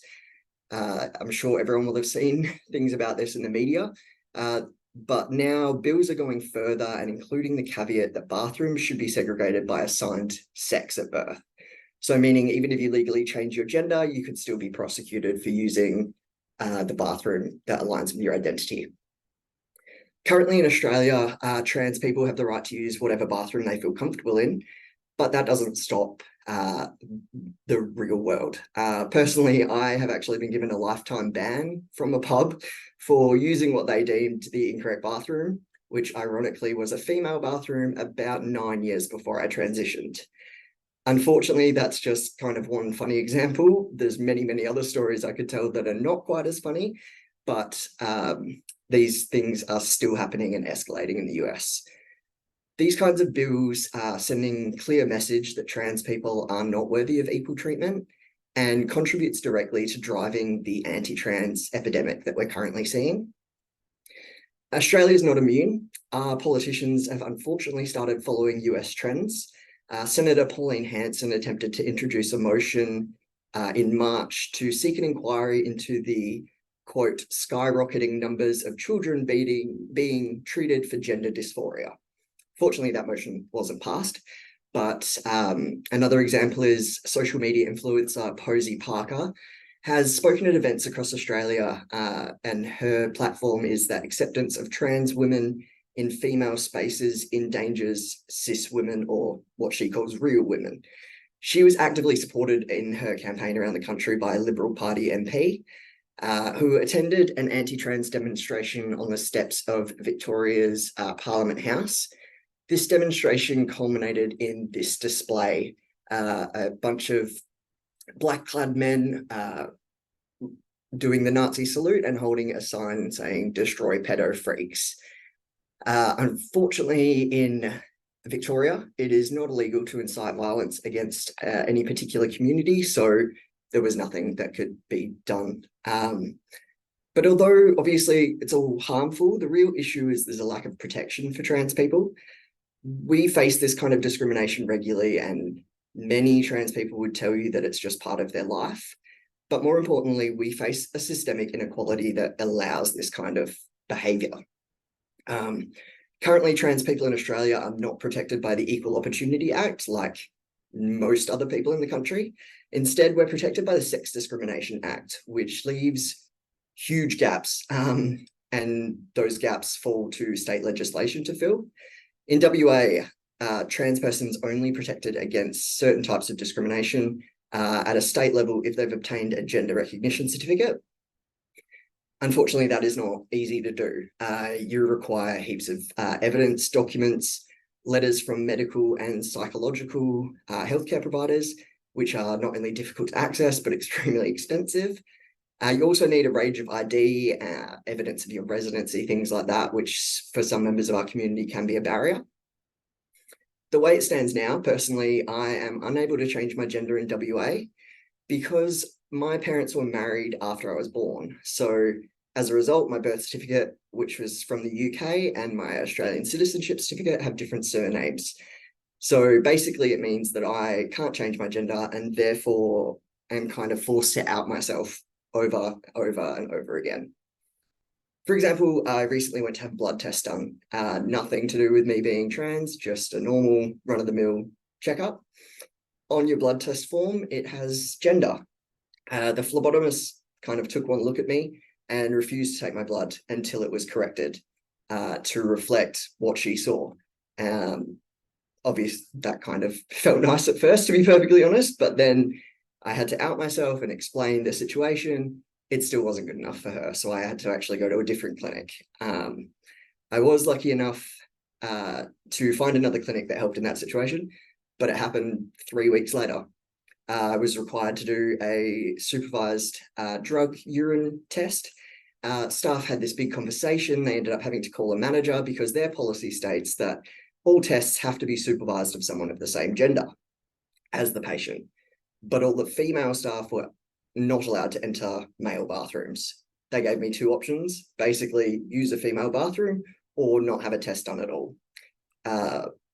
It just kind of makes it clear that the government doesn't know how to support trans people and are not supporting trans people, but it's also reflected in our culture, in our society. Arguably, I guess one of the biggest parts of Australian culture is sport.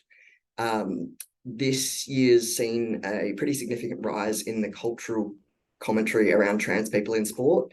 Trans women are being vilified in the media pretty constantly for trying to participate in sports. Organisations at all levels are having to come up with policies around hormone levels and physical restrictions for single gender sports. The AFL just released their new rules. Trans athletes are going to be assessed on height, weight, and some physical athletic guidelines. Apart from the obvious issue that cisgendered men and women come in all different shapes, sizes, capabilities, there's no mention in the policy of what the standards are, which means decisions are still case-by-case basis and could be subject to discriminations at an individual level. Many trans people aren't able to play sport at all. I play quite a physical sport. It's considered somewhat dangerous. And because of that, the Australian Association of the sport I play forbids trans players under the guise of safety. Trans men playing on the men's team is seen as too high risk to the player because we're weaker or physically inferior to cisgendered men. Conversely, trans women playing on the women's team is seen as dangerous because they have advantageous physical attributes. I still play and I play on the men's team, but it does mean I have to hide who I am. So I've played on a team for a number of years with a group of friends who don't know the real me. I have to be careful to hide my chest scars when I'm in the changing room. I can't talk about my personal life too much because I fear that I'll expose my identity. I can never really let my guard down, which impacts my ability to use team sport to gain that sense of belonging. I have another friend who plays the sport. He's also a trans man. He started transitioning after he played, so he plays on the women's team.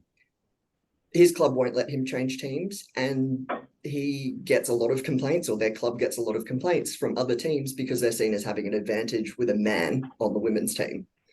So what that means is they don't want us to choose our team based on our identity. They don't want us to play on the team that aligns with the sex we were assigned at birth. So to me, it just seems like they don't want us to play at all. We're in this society that believes, sports and team participation reduces isolation, improves mental health, but trans athletes remain isolated in these communities. And it's no wonder the rates of mental health issues and suicidality are so high. So we've talked about the government not supporting trans people and sporting culture causing issues, but most importantly at the moment, the rise of the anti-trans debate in the media is allowing bigots to be louder. People feel safe to be bolder in their expressions of hatred because this anti-trans sentiment is playing out in the public arena. I'm quite a public advocate for the community. Obviously, that's why I'm here talking today. And I've done panels in various places talking about my experience. The most recent panel I did was for medical staff, and I responded to a question. Long story short, I talked about the fact that I still had part of a female reproductive system. Following that discussion, someone approached me, I thought to ask a question. When I kind of stopped to talk to him, he spewed pretty openly hateful anti-trans comments, made remarks about my physical appearance, threats even. At this point in my life, I'm pretty confident in my appearance, and I tried desperately to kind of disregard those comments after I walked away. But certain points he made have stuck with me since. When I go clothes shopping, I hear him comment on my body shape. When I shave my face, I wonder if I look too effeminate. The impacts of comments like his resonate with me every day, and I often kind of fear the wrong kind of person noticing who I am. I find myself walking taller, puffing out my chest, deepening my voice, being hypervigilant if I feel unsafe, or just avoiding places altogether, which limits my life, or can limit my life. As the anti-trans sentiment rises on social media, that kind of fear is awoken or reinforced for hundreds of trans folks out there. It's clear transphobia exists at every level in every system, and whether it's overt or not, it's damaging to the community. Right now, Australia is behind the US. We have an opportunity to turn things around for trans people here. This year, a conservative politician in the US stated that transgenderism must be eradicated from public life entirely. And I'm here talking today because we have a chance to turn around before Australian politicians start calling for a trans genocide. The first step, in my opinion, to change is awareness, and I hope that the insight I've given you today has just raised some of that awareness for everyone. Thank you. Dylan, thank you so much for sharing. And I'm just going to quote Louise. She's just said, Dylan is amazing, kicking his presentation out of the park. This is a gift that you are giving us all, and that is absolutely spot on. Thank you very, very much. Our next speaker is Dr. Tim Rich, and he's going to be speaking on the extremist landscape in 2023, emerging challenges and considerations. Tim is a senior lecturer in international relations and history at Curtin University. His research has focused on various aspects of Saudi domestic and foreign policy. Tim has worked on a range of topics relating to political violence and extremism, including the impact of foreign fighters, the intersection between religious fundamentalism and authoritarian governance, and the understanding of the role of ontological, I apologise, Tim, I'm terrible at pronouncing that word, insecurity in fomenting political extreme views around issues such as gender, race and public health. Tim is the co-director of CERN. Over to you, Tim.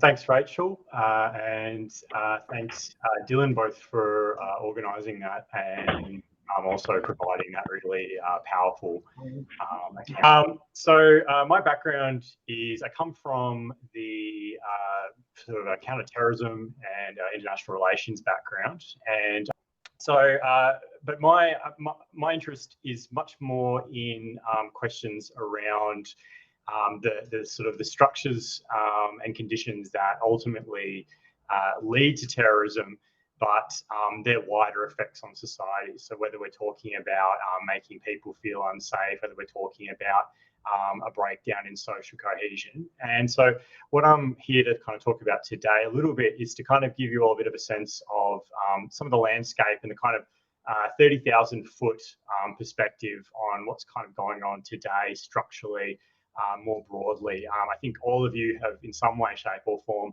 deal with these issues on a coalface kind of a manner. And a lot of, for many of you, these will be familiar to some degree. So I certainly don't want to condescend to the operators, but I'll sort of provide some more of the scholarly, broader context of what's kind of confronting us today and some of the drivers behind that. So the first kind of challenge I think we're really facing now that, oh, you can see the slides, we can't see you. Yeah, so I think when I share the slides, it just takes over the whole screen. So when I finish up the slides, I'll go back to stop sharing. Thanks, though. One of the first key issues I think we're really seeing today is the growing impact of transnationalism on questions around extremism. So historically speaking, if we looked at the Australian kind of context, we were, as in many ways, kind of a backwater. You look at the rise of, for instance, far-right sort of white supremacist terrorism in the 1980s here in Perth, targeting of Asian Australians. This was not something really connected with other movements or white supremacist movements overseas. It was something very much kind of homegrown and had a very kind of Australian character to it. But what we're really seeing recently, or not recently, but more recently, has been the placement of Australia in a broader Western kind of extremist context. We're seeing that ideologies are increasingly cross-pollinating. So ideas that start, for instance, in the United States, as Dylan was talking about, with the current trans panic, the moral panic around issues of trans, that has really emanated from both the US and the UK, as we have with our unfortunate influencer up here, Parker Posey. And what this means is that resources are deployed a lot more quickly. We see that there's a legitimation question, that it's not just a case of a few kind of whack jobs in Australia sort of spouting these ideas, but you can get a much more broader international collaboration. And that Australia factors into that collaboration. So where the resources are being put is really important, because that allows for instance, the promulgation of those ideas, the normalization of those ideas.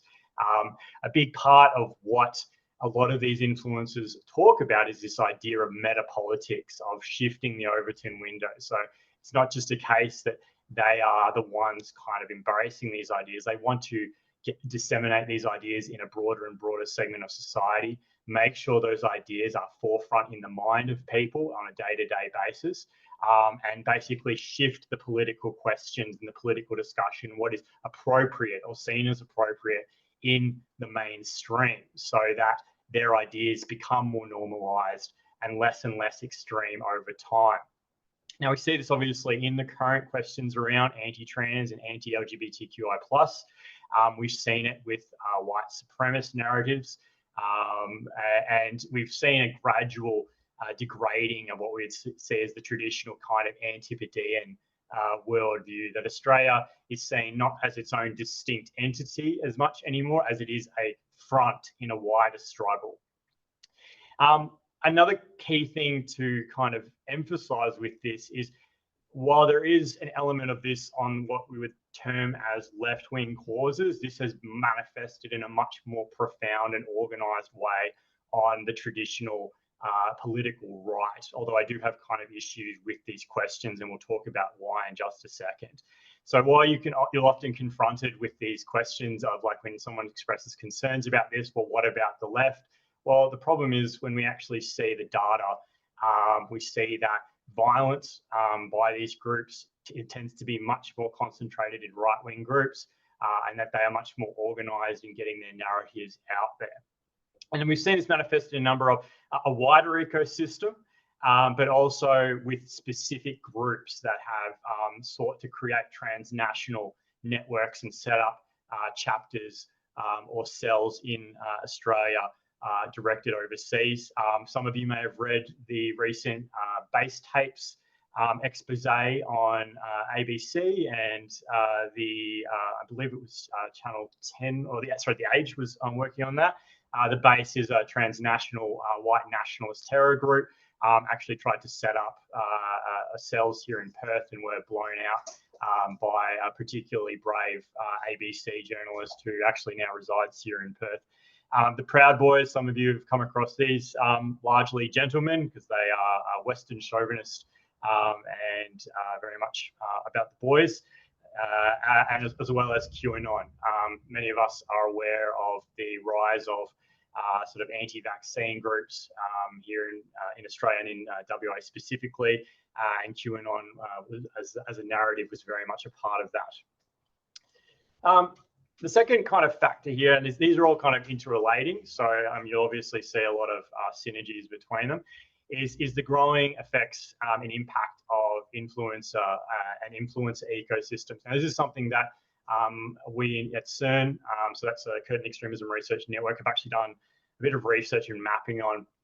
And what we're seeing is that there's a real growing influence of online influencers through things like Instagram, through things like Telegram, YouTube, who have basically been able to kind of create communities of extremism and conspirituality, as they're termed, and kind of be the center and the driver of those communities, which creates more and more hysteria, more and more antagonism around these ideas. And we can link this to a number of shifts in material conditions.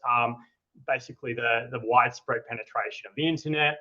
10 years ago, even there wasn't nearly as ubiquitous use of the internet.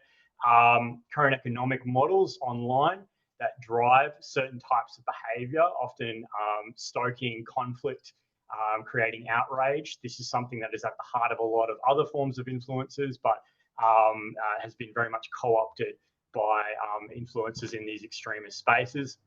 And also broader kind of state institutional failures, which I believe the presenter just before us was talking about, that many people are feeling increasingly disaffected and unserved by the kind of status quo and the things that perhaps their forebears were able to rely on a bit more comfortably, and are looking for explanations and senses of connection and community.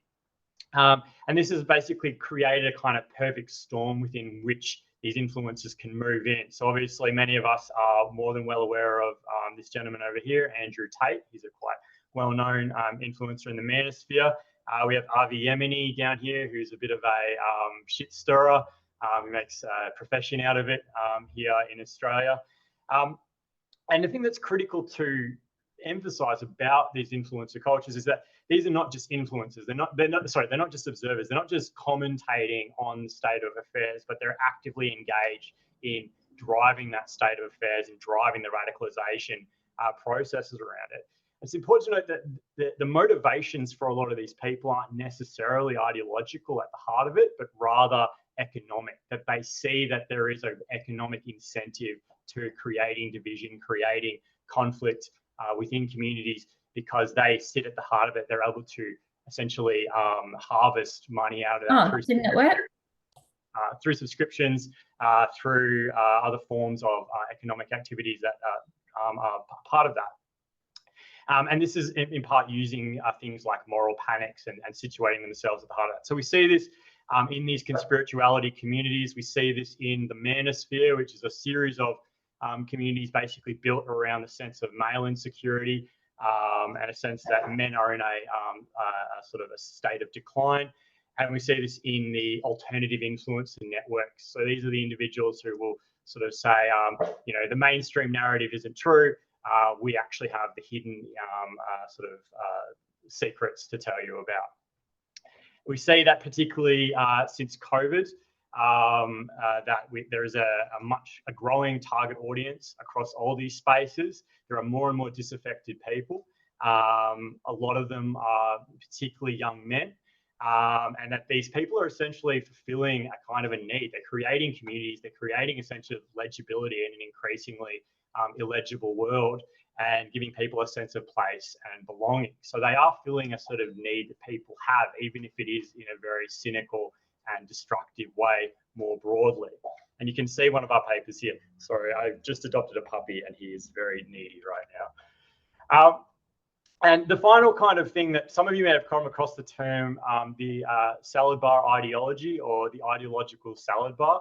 This is a term that is increasingly normal within the CVE, countering violent extremism space, and is sort of used to try and account for an increasingly chaotic world, an increasingly chaotic set of actors and individuals that we see in the extremism space. So historically, when we studied extremism, political violence, we tended to look at pretty hierarchical groups and pretty hierarchical ideas. So whether we're talking about the 1970s with the new left wave, groups like the Baader-Meinhof, whether we're talking about sort of the 1990s, 2000s, groups like Al-Qaeda, various white nationalist groups, they tended to be very hierarchical. They tended to have a very sort of core set of beliefs that could be mapped out. Now what we're seeing is that people who enter these spaces tend to be much more diffuse in their networks, and their ideas are often much less clear, much less hierarchical, and often contradictory with one another. And we can kind of see this with this wider kind of breakdown socially that we see, and the rise of things and spaces around customization of identity, that we're all now able to kind of pick and choose what makes our identities, and that this is being driven by these underlying broader economic forces. So we can see this in a number of examples, because we can sort of talk about this in general terms. The Proud Boys, for instance, they talk about essentially a Western chauvinist model, but ironically have also been quite open to incorporating being a multiracial makeup, which has kind of allowed them to kind of deflect charges of being racially supremacist. Ecofascism. So historically speaking, we tended to associate questions around extremism in the ecological space and associate that with the left. But Brenton Tarrant, some of you may remember the Christchurch shooter, very much pro ecological preservation. So these ideas that we tended to think were maybe contradictory in the past seem to sit with one another much more easily, even if there are those internal contradictions. And I think what this really suggests to us, and I've talked to this quite a bit, particularly with working with WAPOL on their individual case bases of countering violent extremism, is the need to step away from necessarily counter-ideological work, because you end up playing a bit of a whack-a-mole, where if you're trying to sort of come and address someone's specific set of ideas, the fact that these ideas are constantly shifting, constantly moving, constantly protean means you'll never really be able to necessarily address those ideas directly. What you really need to be looking at is a more of a needs-based approach, where we're thinking about, well, why have those ideas become salient? Why have they gained purchase in the individual? And try and look at what are the things that are going on in an individual's life that have led them to mean that these ideas are, amenable to them. Because I think in the long term, these are the things that are going to pick out a lot of the people who are being pushed down these radical pathways. It's not going to work for everyone. There's always going to be the people who are the diehard ideological committed. But I think the majority of people, if you tend to look at what is going on in their life when they're on these trajectories of radicalization, you can see various material factors, whether that's isolation, whether that's economic, whether that's a relationship, that can definitely be addressed, that can help to kind of take the wind out of the sails. And I think we're starting to see at a more high level a realization in this space that this needs-based approach is really needing to be at the center of future CVE efforts, whether that's on specific cases or whether we're talking about a more of a whole of a society approach where we mobilize a much broader array of actors to kind of build the social resilience, the social cohesion that these ideas don't take purchase. That's about it from me. I'll just stop sharing my screen and hand it back to Rachel, and then I don't know if there'll be a Q&A or something like that. Thank you, Tim. And yes, I'm hoping that people do have questions. Louise. Hi, my question isn't so much for Tim, it's for Dylan. Thank you, Dylan, for your presentation. I know that was pretty personal response. What should we be doing in, like, as the community service sector? I think there's a lot of allies within the community service sector for the queer community. I didn't realise the extent. I mean, I work with you and I didn't realise the extent of what you go through on a daily basis. So how do we become an active supporter?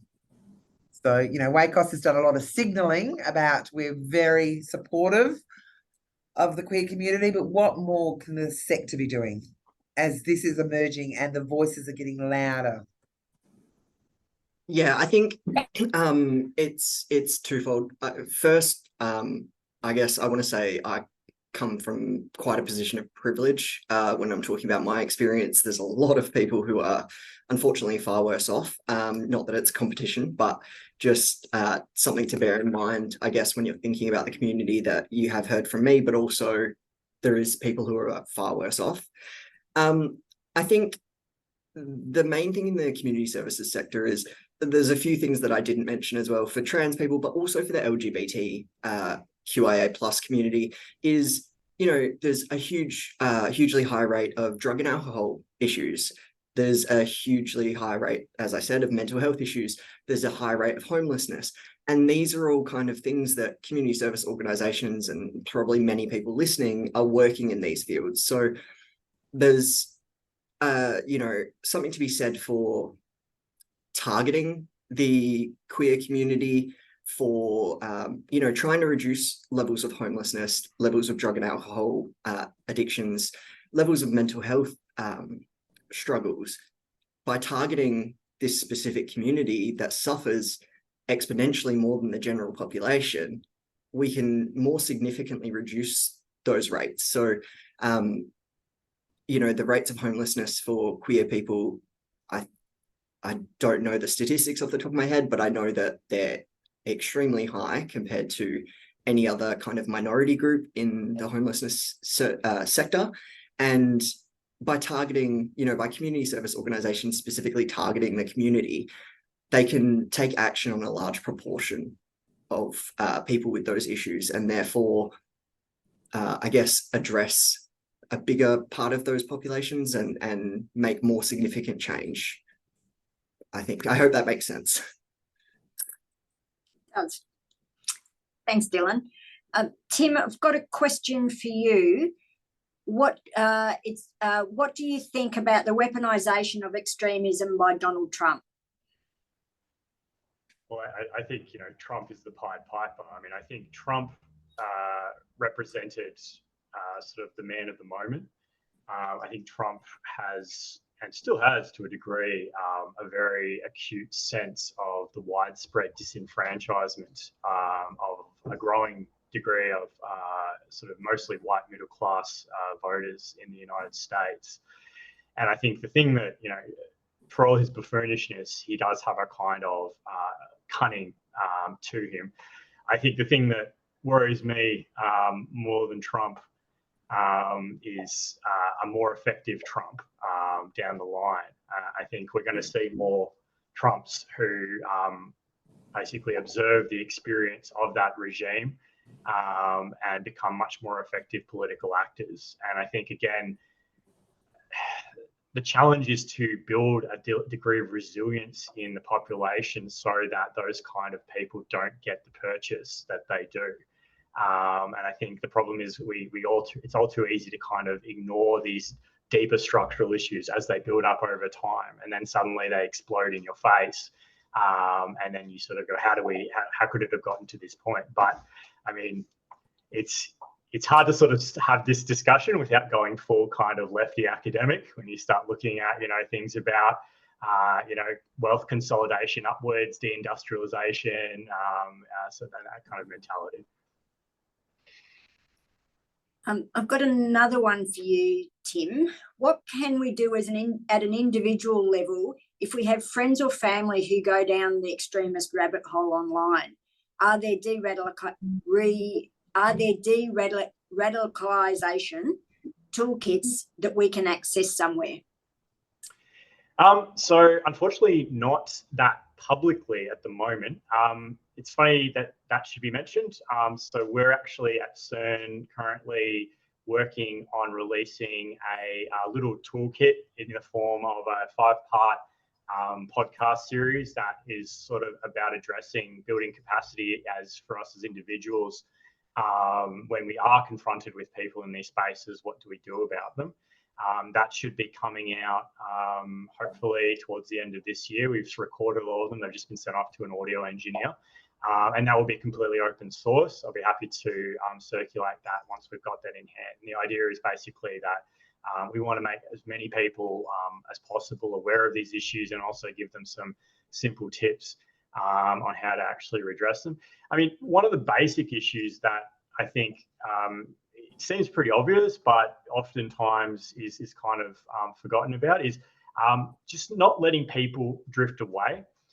One of the things that was interesting in looking at the data around QAnon, particularly during COVID lockdowns, was that a recurrent theme in those people was a sense that their family had essentially abandoned them. They started expressing these anxieties, concerns around what was going on, and that because the battle lines hardened so quickly between, you know, pro-vaccine, anti-vaccine, there was not a lot of space in the middle there for people to actually talk and raise legitimate anxieties around that. And what that tended to do was then push these people further down these rabbit holes, because what they would do is they would log on, they would go to Reddit, they'd go to Telegram, they would find a welcoming community that didn't ridicule them, that would, you know, reify their own sort of concerns and anxieties. And yes, there were some extremely toxic and destructive components to those communities, but they still were providing them a sense of place. And I think in this like current environment where everything is so polarized, we still have to be able to kind of tolerate a degree of things that oftentimes we find intolerable on face value, and listen to those people over time and exercise patience, even when the things that they're expressing are perhaps abhorrent to us. I think there's a natural revulsion that we all experience. And I think, you know, particularly now in a time when everyone is so exhausted, everyone is burnt out, you know, finding room and time and energy to accommodate those people can be really challenging. But I think it is something that needs to be, you know, front and center in these discussions, because I think the problem is otherwise we end up incredibly polarized and we end up, you know, confirming the grievances of these people. A guy like Andrew Tate, he trades on this stuff, you know, because he will say, you know, you will be ostracized, you will be exiled, and actually that's good. And now you can come join my, you know, self-help program, and we've got a community you can buy into, and it's ready-made and packaged for you. So it's giving people a sense that, no, there are still places you can belong. There are still people that will listen to you, that will still support you. Challenge them, of course. Don't let them necessarily just rant, but in a way that is exercising empathy and understanding for the people and why they're in those places, even when it seems, you know, contradictory and to you as an individual. Thank you. I've probably got time for one more question. We might squeeze another one. Again, for you, Tim, where do you see the intersection between CVE specialists and the social services sector? Are there flows of information between the two when it comes to identifying potential ways of addressing some of the needs you are referring to today? Well, this is a real problem at the moment, and I'm sure many of you are aware of this. So CVE traditionally, particularly in Australia, has been very much a security services based space. So it's basically police and prisons, and that's been it, because it's been undone primarily under the rubric of counterterrorism.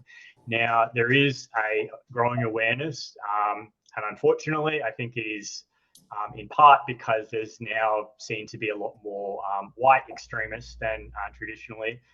When the discourse around extremism was just about Muslims, it was pretty easy for the powers that be to kind of crumple it up and throw them to the cops and kind of ignore the rest of the issues. But I think now, because we've seen what happened in COVID, we've seen you know, things like the Wembley shooting, there is now a bit more political will and understanding that this is a whole of society program. So there is a CVE steering committee now set up, in WA. And that includes basically a number of key stakeholders. So Department of Home Affairs, AFP, WAPOL, a bunch of others that I'm not forgetting. That is about trying to get that kind of cross-informational environment set up and sort of trying to figure out the role that various departments and their specialties can play in that.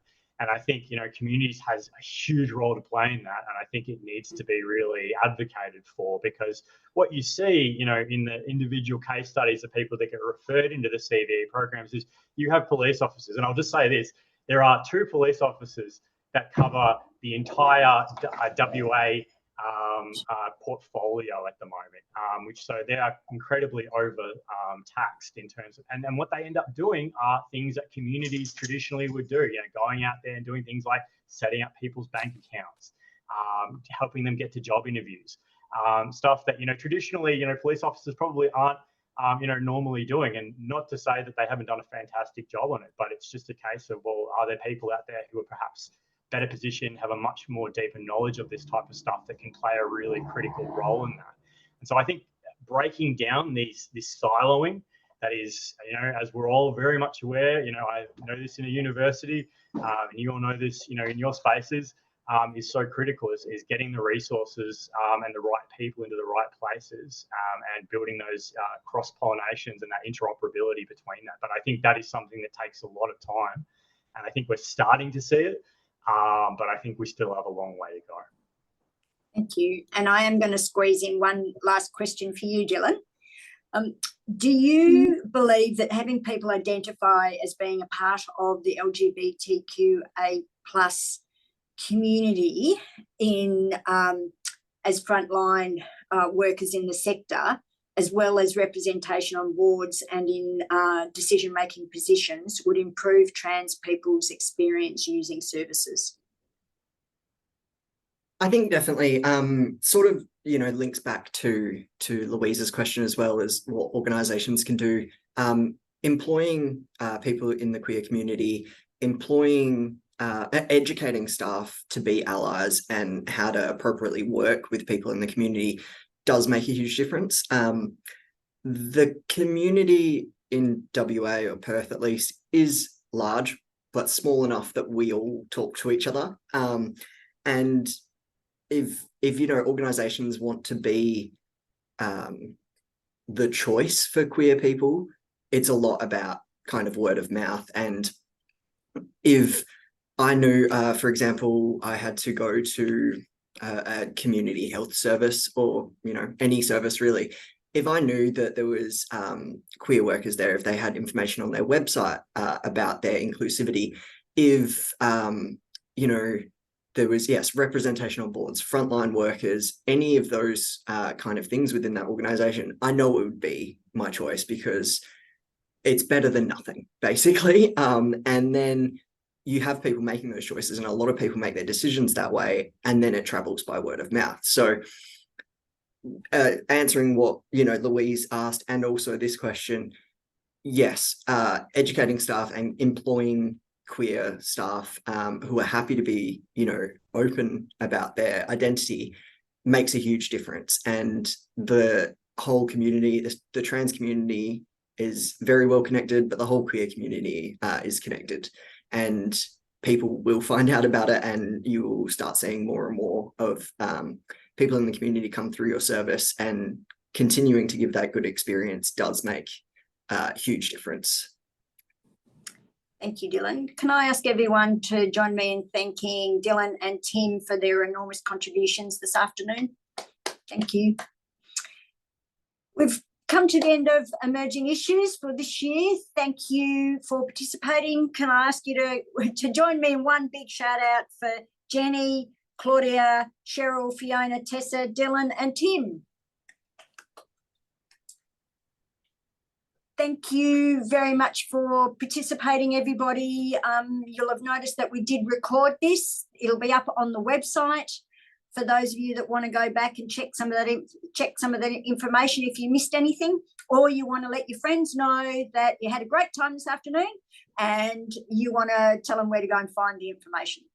Thank you, everybody. We'll be having some more webinars in the very near future. So watch Sector News. Keep an eye out for what's coming next. Thank you very much for joining us today.